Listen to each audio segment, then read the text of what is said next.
Welcome back to Hooah Presents.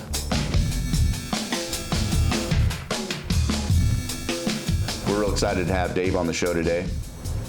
We'll be having real conversations about real stuff with a real veteran, about real things we're all really going through. You're serving in the Guard, active in the Guard? More like part-time. I have my regular civilian job, and then I've been trying to start businesses ever since I was probably like 15. Okay. Every single one of them has failed all the way up until now. And I'm just like, well, I always have the mentality of like, you don't really fail until you've given up. Yeah, that's right. And so while the businesses have failed, I really haven't failed. I've learned a lot throughout the years, and hopefully this one actually works, because I've sank like $80,000 into it.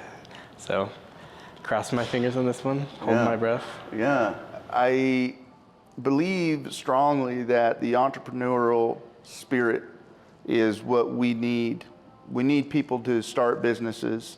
That's what's going to save our country. Definitely. That's what's going to pull us out of problems. We keep working. We keep working no matter what. So along these lines, with regards to some of the popular stuff, you keeping up with the news and you paying attention to the things that are happening and trending? That's one of the things I miss about being overseas. No one gives two shits about what's going on back here. They're like, oh, what are the Kardashians doing? And everyone's like, I don't give a shit, I'm getting shot at. Yeah. And I really miss that. But yeah, sadly, I have more time right now to look at what's going on in the news and the world, and I don't see it moving in a positive direction for America right now. Yeah, in Orlando. And that one really hit home for me pretty good too, because my 15-year-old, just like when I saw her, last time I saw her was like May 21st of this year, and at my niece's birthday party. I haven't seen her for a while. She's gay. She just came out to me. She apparently is known since she was like 11. And her mom didn't want to tell me because it would ruin her perfect perception of her. But yeah, I was thinking about that, and I was just like, it reminded me of being overseas, kind of, in like the mentality. Like I don't think a lot of people understand. They're like, well, I know 2 Muslims at my home, my hometown, and they love gay people. They are supporting their rights. They're doing this, they're doing that. And I was like, yeah, but I've met thousands of them personally, sat down and had horrible, disgusting conversations with these people. And there's a whole bunch of them that don't believe in going and blowing things up, don't believe, like killing themselves for the jihad or whatever, but they do it. And other people I did talk to that had nothing to do with it, we just happened to be in the wrong place at the wrong time, they were not willing to tell anybody that they knew about the attack, but they weren't willing to tell anyone about it to stop it. Yeah. And that's the one thing I've met more than anything, is the silent, like, sympathizers that won't go out and do it. They won't support them in any way, vocally, verbally, or anything, but quietly they support them by not sharing any information they know. Yeah. It's a challenge because we're free country, we're free thinking people and free speaking people. When things like this happen, the tensions rise everywhere, and all of a sudden everything takes on this new level of seriousness. It's troubling because through these are things that are used, can be used as a tactic, right? Mm-hmm. To politically, right? To be able to achieve tyrannical ends. And to me, that's criminal. It's a terrible, it's a crime. It's something that we need to be very, very cognizant of, and protective of ourselves and our country over. That even during these terrible types of atrocities, we don't sacrifice our Americanness. We don't sacrifice who we are as a people. We put ourselves out there as individuals.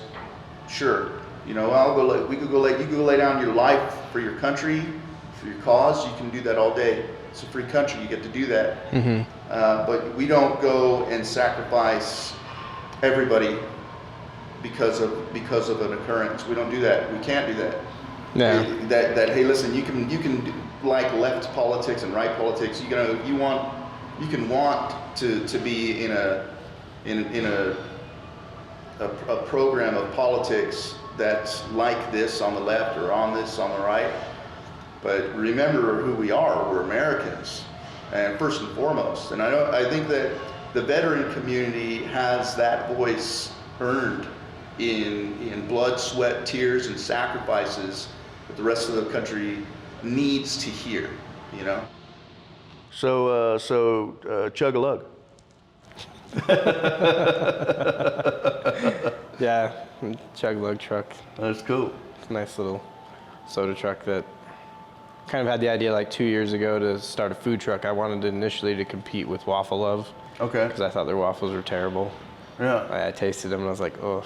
So went out, found a company in Belgium that makes the waffle makers. Paid them like $5,000 to send me a waffle iron. It's an awesome waffle iron. I still have it and I use it all the time. But I quickly found out it was going to cost me like $80,000 in just equipment to put on the truck. And I was like, well, what else? You know, what are my other options? And then soda fountain was one of them, and that was maybe $30,000. And I was like, well, okay, that's more reasonable for me. Yeah. So that's what I ended up doing. That's real cool, man. I think that's real interesting that you went into that. I too want to. I've got the plans for my startup, for my food truck company. You want to do a food truck? I do. I want to do dysfunctional meatballs, though. All I could think of was like dysfunctional balls when you're saying that. Like. Well, I thought I just want to make meatballs, man. Just a meatball truck. One of the things that I've discovered is it's super hard. Like, it would have been so easy to give up after, like, I started writing business plans, I think, when I was 17. And my first one I ever did was probably like a paragraph long. It was awesome. I thought it was. It was fucking terrible. And I finally, by the time I was like 24 or something, I finally figured out, I was like, these people actually want details, they want all this stuff. But anyways, getting to that point, I was watching this video clip on this guy that said that he was doing like an ultra marathon with like 12 of his buddies, and they were running it, and they saw this dude that was like 280 pounds running the entire thing by himself. He wasn't doing a relay, all by himself. And by the time it ended, he had like fractured both of his shins, like fractured his ankles, did some serious damage to his knees and stuff. And he's like, that showed me something. He's like, I can do these things. He's like, when I want to quit, my body's not done. I just think it is. It's not really. And then he had this saying, he's like, if it doesn't suck, we don't do it. Yeah. Yeah, and for me, that really, like, I have another shirt that I got from Ranger Up. The shirt says, embrace the suck, you know, like that's a common military thing. Like, if something sucks, let's go do it. Let's go hug the suck, you know? Yeah. Embrace the suck. Yeah, and for me, like, being an entrepreneur for that it sucks big time, and you have to make yourself super uncomfortable. You have to go out and do shit and go talk to people, ask them questions, and like stuff that, for me, I'm an extrovert. I love doing stuff like that. But like after coming back, I wanted to like sit at home all day. I don't want to go anywhere. Like, so this is really difficult for me. So I really like the saying of, if it doesn't suck, we don't do it. Yeah. So like it reminds me that like getting out there and talking to people sucks for me now. It used to not. It used to be like what recharged my batteries, and it doesn't anymore. But if it doesn't suck, we don't do it. So, and because we run towards the gunfiring, you know. That's it, yeah. Because we do that stuff, I think as entrepreneurs, we will either succeed spectacularly or fail spectacularly, and then get up and do it again, whether we fail or succeed again. We'll do it in some spectacular fashion. I firmly believe that us as vets, I don't think we half-ass anything. I was listening to, I don't know if you keep up with some of these veterans that are out like doing public personality stuff, you know? I try to. So Derek Wida, I listened to him talking at one of his interviews, you know, and he's like, man, I don't have PTSD, you know? He's like, he doesn't have that disability, you know? He's he's lost a limb. And I liked, he's out there doing things, And there's a lot of guys that are suffering. I have post-traumatic stress disorder, and when it started kicking in, it started getting me. I was in the middle of my career. I was still working, still active duty. I was still teaching and working, and it hit me, and it was totally disabling, and it was crazy. It was madness, And a lot of these guys, man, they go through that process, and they go in and they don't come back out of that. But there's so much value in these persons, and they're more than a disability. You know what I mean? These are still our nation's defenders and fighters for our country, and we still have that in us, that heart for defending the Constitution against all threats, foreign and domestic, and domestic threats to it can be from the business world, it can be from anywhere. And so the more we are emplaced into the world, despite our limitations, the more we're persevering and soldiering up and carrying on, the better is my thinking, Right after I got back from Iraq, I ended up getting divorced. My wife was super mad at the time about everything I did. I was like, somehow when I got over there, when I came home, she had PTSD from something, I swear. Yeah. And she went nuts. She kind of lost it. We ended up getting divorced. It was harder on them than it was on me. It was my whole family, my parents, my sister-in-laws, my sisters. It was they suffered way more than I did. I remarried. Actually a girl that I had a crush on in junior high, which was kind of weird, right? We had a daughter, and then 2 months after she was born, she died. Wow. My wife died. And so, for a while there, I was feeling pretty lost. I thought that I was gonna kill myself. I was pretty certain of that. I was like, yeah, this place sucks pretty fucking bad. I'm out. And I don't remember exactly who it was, what the guy's name is, but he's got a boy that has cerebral palsy, and he was super overweight. Risk of heart attack was 80% or some crap like that was what his doctors were telling him. And he started doing Ironmans, and he would take his son with him. So when he'd swim, he'd drag him in a boat. He'd push him on a bike, and when he'd run with him in one of those jogging strollers, those huge ones. And he still does it today. He's passing people now, though, that are half his age with his son in tow. And for me, that was pretty holy shit, The world didn't end for him like he thought it was going to, and he does everything for somebody else. And so that kind of made me think about my daughter, and I was like, yeah, maybe it's worth sticking around. Some guy had lost his arm. I'm sure you've seen him. He's lost half of his face, and they kind of reconstructed it sort of, and he's like, you think I look bad? You should see the other guy. He's they're just cracking jokes all the time. And for me, that really hit home for me. And it was really, it's not over. Whatever you do have left, use it. Yeah. It's you're not less because anything's wrong with you or you're disabled or there's something missing. You just have a different point of view. Maybe it's from halfway down the floor now because you have no legs, but, And the jokes that I hear from these people and the fun that they poke at themselves, and it's everything in it's just, and they're always so damn happy. Reminds me of Chaplain Blotter. I don't know if you remember that guy. He was our chaplain for a little while. Bastard's happy every time. When I was in Iraq, first 3 months, I wanted to kill him. I was so tired of him. He'd always come up to me and give me a hug, and I was like, get the fuck away from me, serious? He's like, I love you, Brother Merklo. You're the best. And I was like, you're weird. And then after about 3 months of that, I didn't want to be around anyone else. That attitude is everything. Yeah. And I had the wrong attitude for quite a while about that. I like to be, religion helps me a lot. Religion's a big deal to me. Yeah, I see you post a bunch of religious quotes and just stuff from the church website and stuff all the time. Oh, well, I get down with all kinds of stuff, man, because I'm a converting man, I'm a converting man. And that's a process, and I think it's a lifelong process.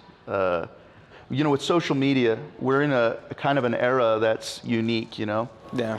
And so we have access to each other more through these things, and I think that it is in a real sense, it is our millennial salvation, if you will, and we have to make it that, though, you know what I mean?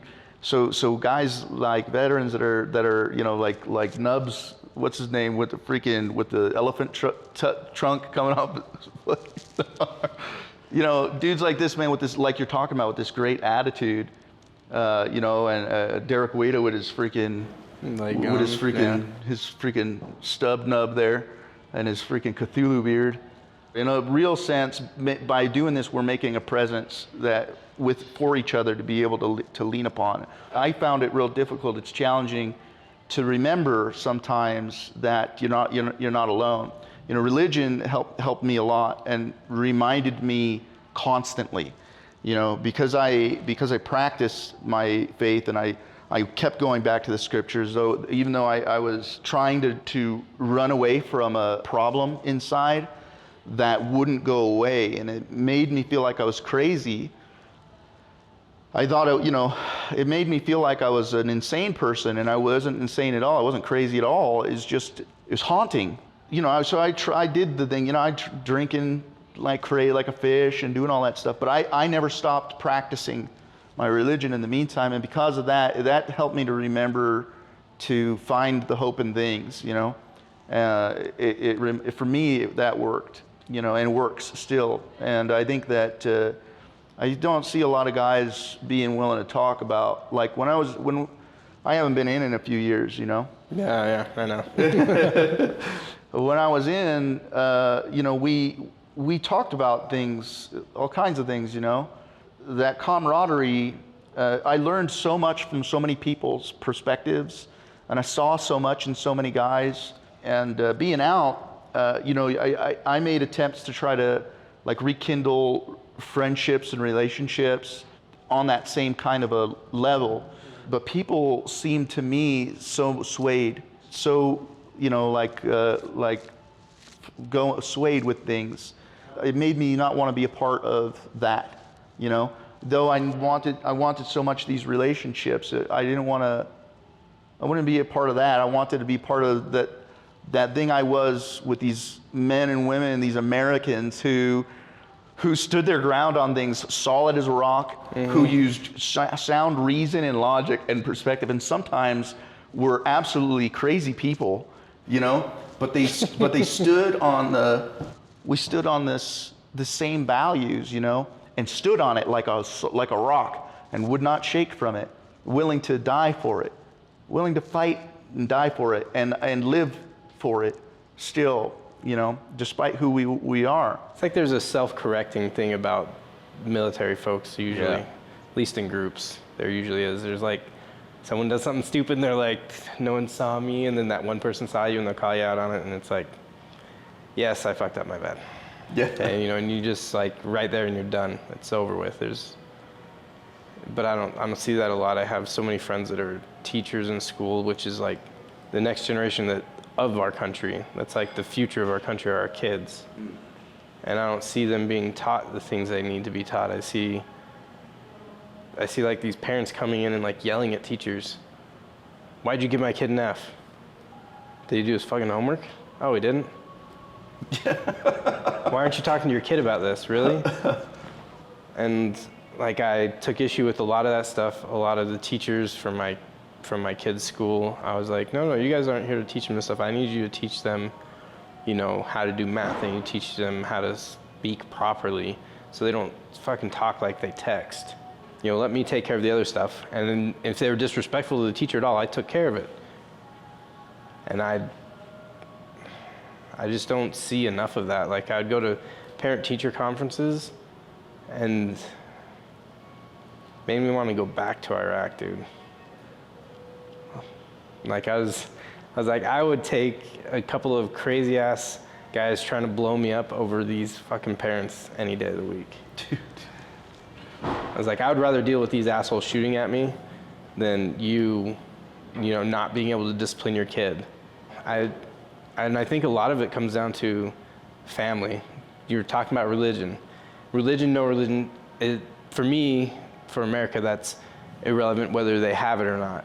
I love it because it gives me a nice compass, a nice platform, and a nice comfortable place for me that's not comfortable at all. I say it's comfortable because it's nice to stand on something firm, but it's not comfortable. I'm very uncomfortable with that shit.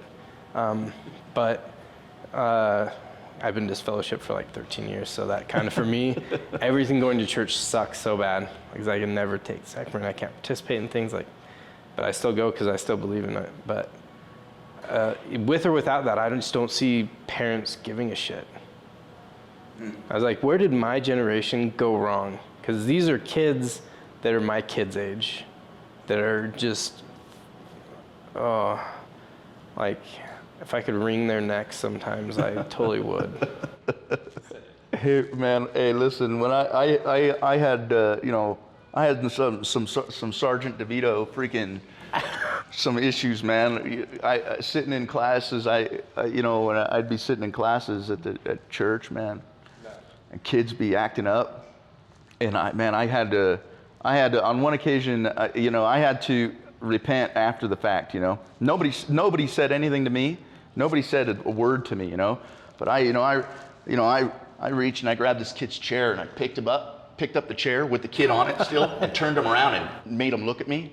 And I looked him in the eye and I was like, you understand that you got to be paying attention in here? This is important stuff. And I'm talking to him like I would be talking to a soldier, like, this is life or death, soldier. This is life or death. If you're not freaking paying attention, you're going to get somebody killed.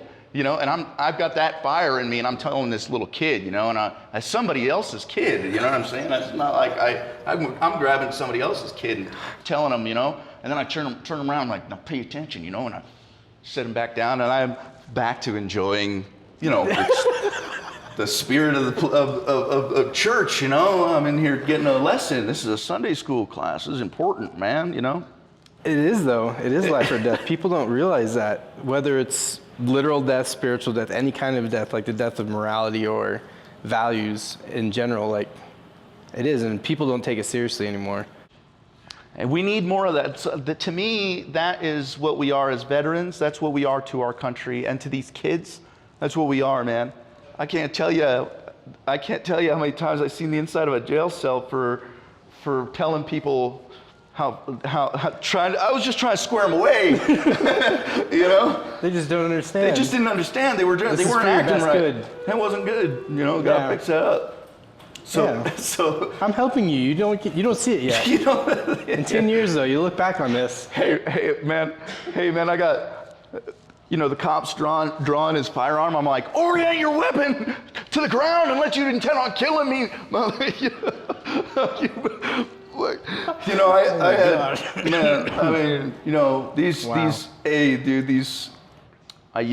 You made mention of staying in the house, you want to be in there, right? Oh man, some days I don't want to get out of bed. I just want to sit there and then maybe go crawl into my little closet and stay there for the rest of the day. Yeah, dude. I have days. Nah, bro, I had to fight getting out of the basement, man, for a while, man. I had to fight my way out of the basement. And we gotta do it, man. And I think that's one of our answers as a people to our problems with security, etc. We don't need to tax our police forces more with basic security stuff, man. We don't need to be doing that. We need to be vigilant in all of our dealings with our fellow man, honest in all of our dealings with our fellow man, ourselves, each other, and vigilant in all of our dealings with our fellow man, everywhere, man. And if we can instill that into our hearts as Americans again, if we could just put on our boots and holster our sidearms like the freaking Duke, you know what I mean? And just get out there, man. We're gonna this nation, this current generation, whose millennial potential is there, will be another greatest generation instead of the tit-sucking monsters that we're hopefully not going to become, but we're seeing the dude. Yeah, like I think that every generation has the potential to just far exceed the expectations of the previous generation, because like I put a lot of expectation on my kids, because I'm like, you know who you are, you know who I am, and you know what I expect of you. And for the most part, I think my kids have like really taken that to heart. You mentioned family having a harder time with it. See, because we go through the changes and the alterations in who we are to be able to handle the weight of what we do, right? And who we are. So we know what we're going through, right? But these guys don't. They don't know what we're going through, and they struggle. And when they see or hear things, it can get so much harder for them, like you were mentioning. Yeah. Man, what is this? This reporter, man, he's a combat reporter. He reported from Afghanistan a bunch. Anyways, he did a TED Talks. He did this TED Talks where he talks about PTSD. He got PTSD, Yeah, from being out there. He starts talking about, the need of us as a society to be there for the veteran in the transition and be there for each other as a community, really, Well, I think that that desire that's in the hearts of us all to really serve each other is so critical, And I don't think we don't get it done through politics, We don't get it done through politics. We get it done through old school, traditional methods like, hey, listen, go build relationships with your veteran, go to your church, and so you can know the people in your community, you know what I mean, in your neighborhood. Yeah. So what we go to church for, man, it's like your neighborhood, the whole neighborhood goes there. We go there once a week, and we put ourselves aside and learn, and and do these things. And if you're anti-religion for whatever your reason is, then go to some social community places, Yeah. Hey, for some guys, man, the bar is it. And they're not going to change. They don't want to change that. I was in the bars a lot. I used the bars a lot because I had trouble, man. I'd come out of counseling sessions sometimes, and I'd feel. Yeah, and go straight to the bar. Oh man, I'd feel I'd feel on edge, man. All I wanted to do was go. I wished I was still in war. I hated freaking being home. And then all I wanted to do was be home, but I couldn't being home. I wasn't feeling it, and yeah, you're torn between both places. Yeah, dude.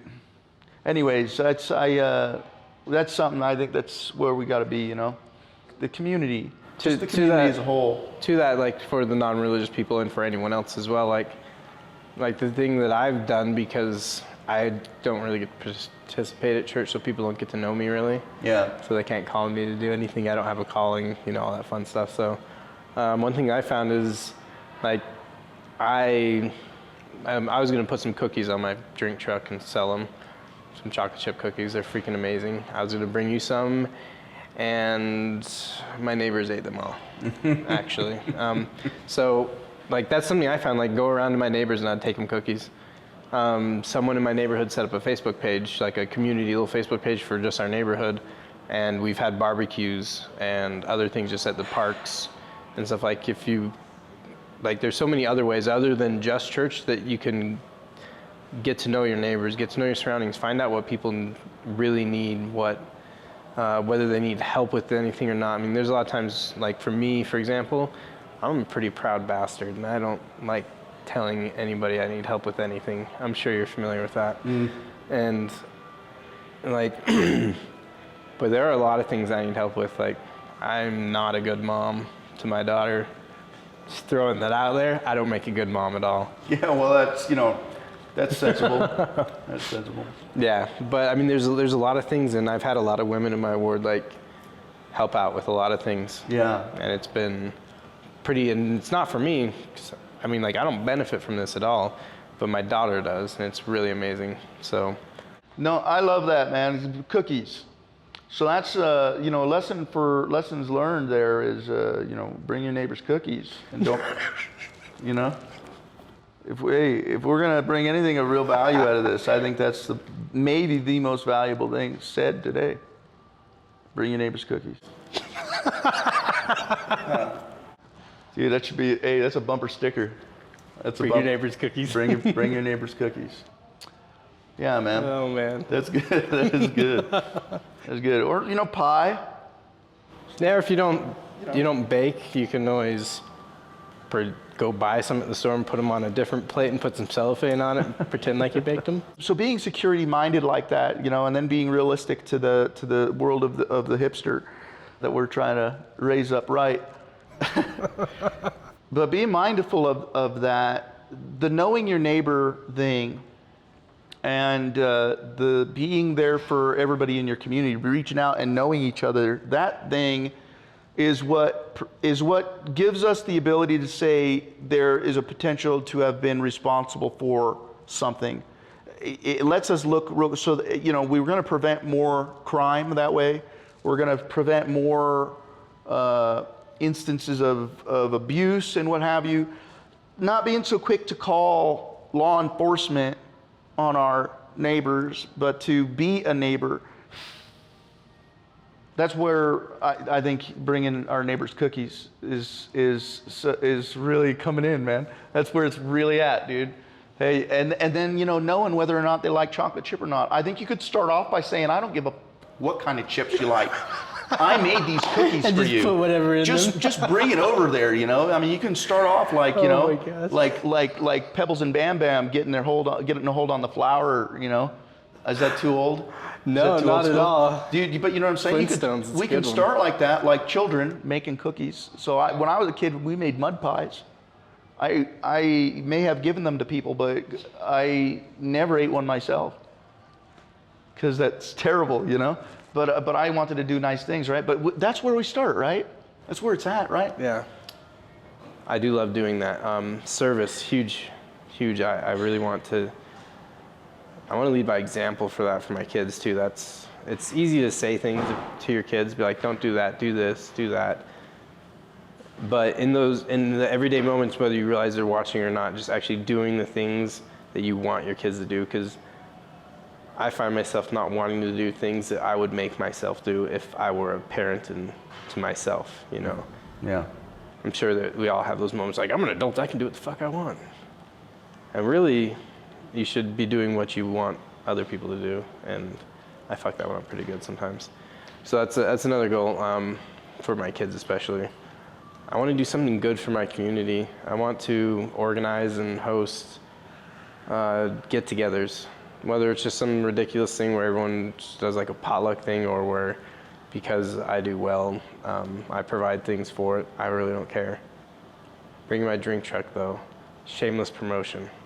It's always. Never be afraid. Right? Never. Hey.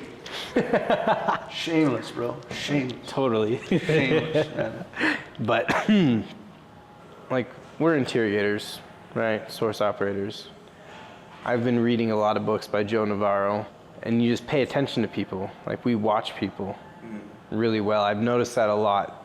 We have this innate ability after a little bit of training and some realization that, shit, we're good at this stuff, is that like we just watch people. And I've just noticed that my neighborhood is not where I would really hoped it would be. And my neighbors probably don't realize it, and I'm not gonna say anything to them about that specifically. Instead, I want to bring them together because they seem to like want to section themselves off and be isolation. Anyways, so change in my community, bring my family in on that whole thing as well. I want to try and bring my neighborhood together. I think if I can bring my neighborhood together, some of that will spill over to the neighborhoods next to us. Yeah. One way or another, everything will. And it's crazy how one little small change that you notice can change so many other things around you. Cookies, man. Cookies. Sounds good, bro. Right on, brother. Right on. Thanks for joining us for the show. I'm glad you enjoyed it. Comment with what you liked, what you learned, and what you'd like to see in the future. Subscribe for more stuff from Das Hooah, and we'll see you next week.